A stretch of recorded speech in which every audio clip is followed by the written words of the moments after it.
FCUMRadio. FC and Music United.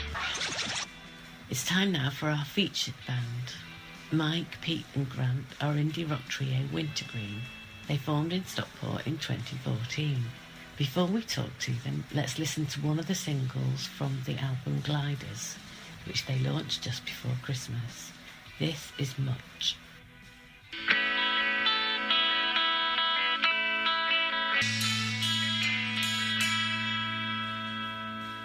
That was Much from WinterGreen. I caught up with them on a chilly Tuesday night last week when the volume of the football on TV meant we were all wrapped up warm and huddled around a table in the dark outside in the beer garden. You can even hear the river running in the background in this one. This afternoon, and here's talking what they to had to say. So guys, if we just go around and you can introduce yourselves and say which area that would be.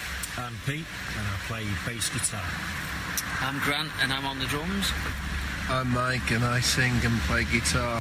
How do you not get together? Well, you were in bands together when you were young. Yeah, Mike and me have known each other since we were kids. I went to a Catholic school, he went to a Protestant school, so we were fighting each other, I think. But, yeah, and I got to know him a bit better when he was lead singer of the Catchmen, and I had a bit of a fledgling music journalist career. I interviewed you one night, famously, in a pub. Very drunk, yeah. After the Catchmen had finished, he was at a loose end, and we formed a band, and it just started writing songs together, and it's come from there, really. Basically, I'd been doing a lot of other stuff in the creative sphere, and found out that Pete was still alive, and we met for a curry, and he said about doing something. I said, well, if you've got a good drummer, then we'll do it. Which is where he came in. So we haven't got a good drummer, but we've got a Grant. Hey! So what possessed you to join them? Well, I knew Pete through other bands and things. We just started jamming around together a bit first, didn't we? And then actually pretty quickly we got about 6 or 7 tunes really quick, didn't we? And these two are the best. It's weird, right? Because technically, well, Pete, I'll put it this way, Pete at least can play the bass now. The first time I knew I had to tell him where to put his fingers in a nice way, not in a perverted boy way. But with Grant, and they listen to the songs, and they really play sensitively, and as a rhythm section, they really, it's. I love playing with them. I think what works with us as well is because we're not flashy sort of players. You get a lot of these people who they want to be the star all the time, and well, Mike's a bit like that. Yeah, I know. Frontmen always are, aren't they? There's 3 of us play it nicely and enjoy doing it. So where did you get the name from? The name... After months of deliberation, it took us 9 months to agree on a name. I mean, I've had the name in the back of my mind for years and years. It would be a good name for the band, and it comes from a film. Well, it took him 9 months to tell us. No, it was on the list. We still can't agree about it now. It came from a film called Electroglide in Blue. It was like 1972 American road movie, and the main character, WinterGreen, is his name. So it came from that. Right, so when did you actually decide to get out there and let other people hear it? It was the 17th of November in 2014. That was our first gig, and we'd been rehearsing for probably 6 months or so prior to that. Then you've already put out your first album. Tell me about how that came together and recording it. Very quick, actually, didn't it? I can't believe how quick we got that all together. Yeah.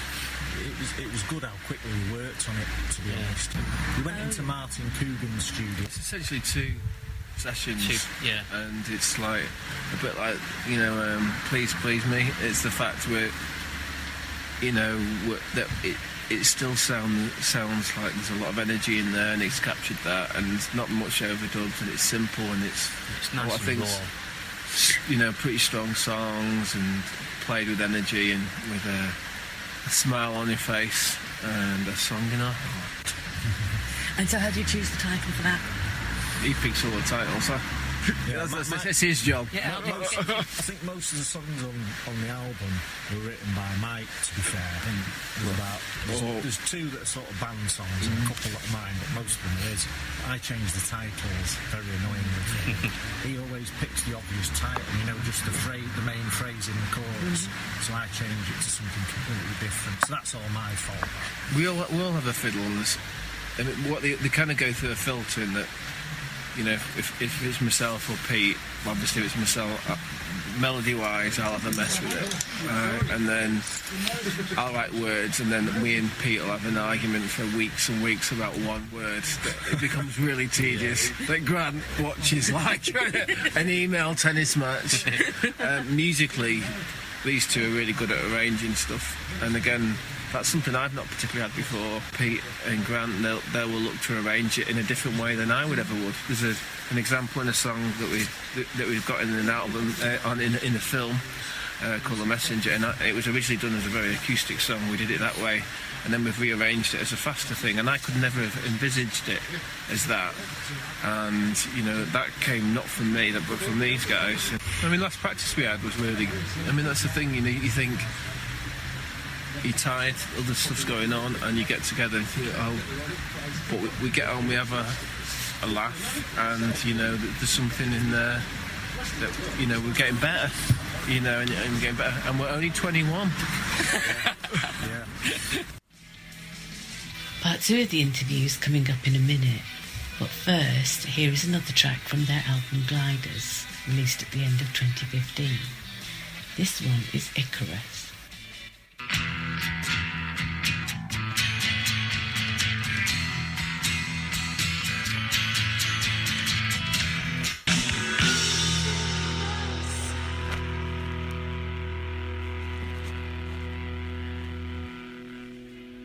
That was WinterGreen with Icarus from their album Gliders. In the second part of the interview, we talked about the album and their alternative approach to getting their music heard in the modern music industry. You've released a couple of singles from the album. Well, the first one is called Much, which there's a bizarre video directed by the guy who did the Elbow video out there, who I work with. The second thing that we're going to be coming out soon, even more bizarre video. One of the things we're trying to do with the album is do a video for every track. Right. And get quite obscure videos as well, aren't they? Well, I think there's a certain point. You look at bands, and unless you're particularly good looking, and we are actually, if you're actually listening to this, we are a stunningly good looking band. They are absolutely you are like basically.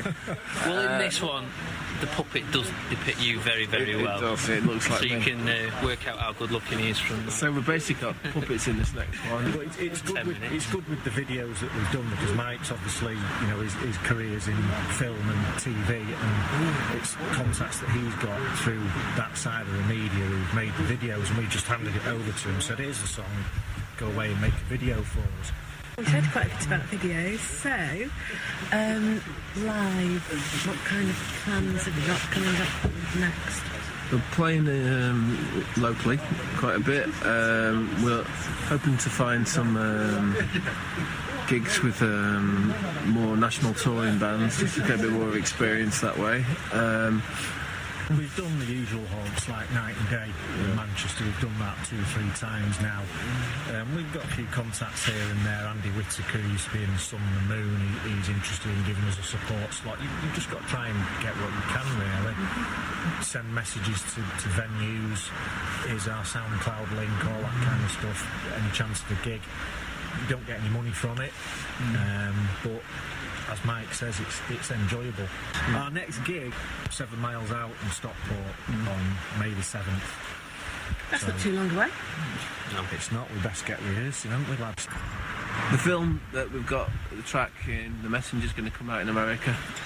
We're on with our second album already. Yep. We've probably written half of that. And some stuff's coming together in the rehearsal room just by jamming. Yeah. Really. A little bit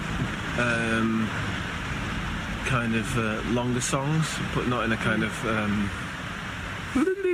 way, more you mean not prog rock? Not prog rock way. Prog rock, no. But there's a lot more bit of funky stuff in there, and bit more epic tracks. Well, yeah, you're trying to get a few strings on things as well now, aren't you? A bit more I mean, the thing is that the first one was like, is it worth doing? And I love the fact that, you know, I put the album through my little Bluetooth dock the other day, and because, you know, like, a lot of the EQs are set that way, it sounded really punched out, really great, and it sounded like we were playing it live and having fun, which is great. And you look back, I'm not saying it's the same thing, but you look back to the debut albums, you know, back to punk, back to the Beatles, back to Zeppelin, those bands where it just sounds like they were in the studio doing it, and they're all different types of bands, but, you know, it's all about a space and time. And I think the next one is just keeping that going and just enjoying what we're doing.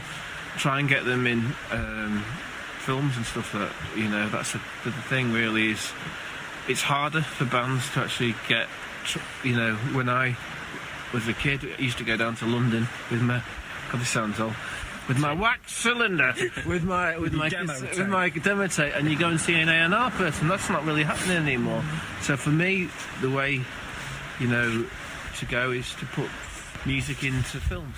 So there's the one in Messenger that we've got in there, but, you know, I want to get more of WinterGreen songs into the films that we're doing. Mike's right, I think the music industry's totally changed, hasn't it? Yeah. You know, and I think getting your music out there, you've got to find different ways of doing it now.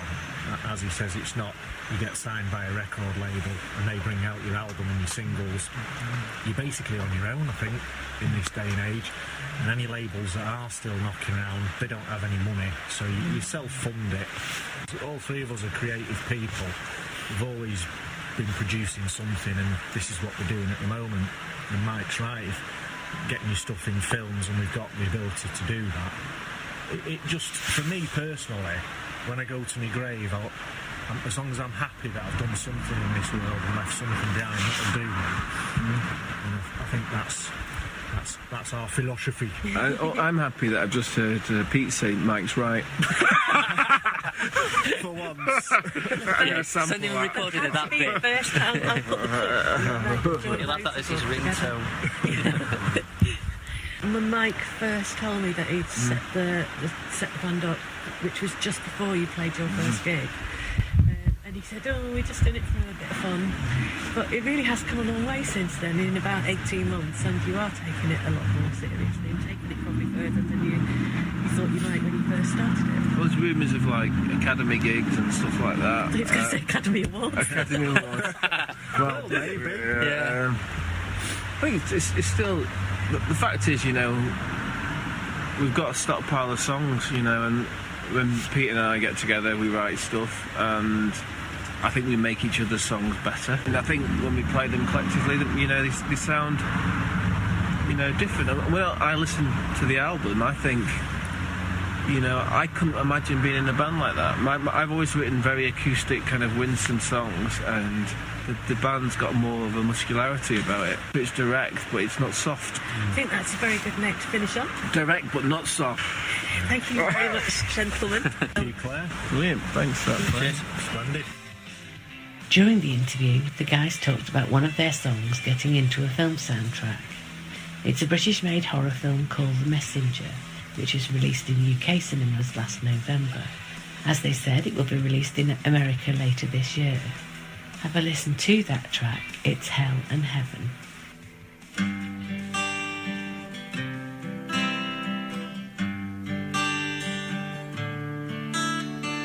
I see